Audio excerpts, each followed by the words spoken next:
Le Seigneur dit à Caïn, pourquoi es-tu irrité? Pourquoi ce visage abattu?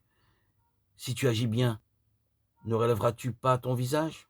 Mais si tu n'agis pas bien, le péché croupit à ta porte.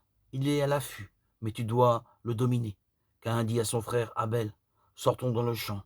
Et quand ils furent dans la campagne, Caïn se jeta sur son frère Abel et le tua. Le Seigneur dit à Caïn, où est ton frère Abel? Qu'as-tu fait de ton frère? Genèse 4, 1, 15, 25. La fraternité est tout à la fois un don, une épreuve et une promesse. C'est le sens de ce récit qui met en scène les deux premiers frères de la Bible et le drame de leur relation. Nous sommes dans ces textes de commencement qui, en révélant la grandeur du projet créateur et sa défiguration par le péché, tracent un chemin de salut et de vie. La fraternité fait partie de ces relations essentielles qui définissent l'homme dans le plan de Dieu.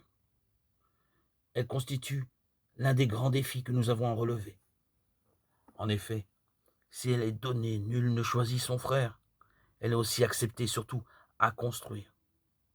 Pour cela, la grande tentation contre laquelle nous avons à lutter est le regard de comparaison, qui voit les différences entre les frères comme des inégalités. C'est ce qui domine le cœur de Caïn, et dont le Seigneur le met en garde. C'est ce qui le conduit à vouloir se débarrasser de celui qui est à la fois si proche et cependant différent. Mais lorsque Caïn a tué son frère, il se retrouve dépouillé, vulnérable, devient errant et à la merci de tous ceux qui pourront exercer à son égard la même violence qu'il avait initiée contre son frère. S'il n'arrivait pas à vivre avec son frère, il découvre que sans son frère, il ne peut non plus être vraiment lui-même ni en paix.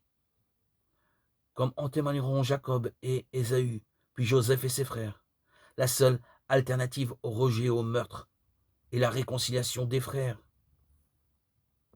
dans un amour fraternel.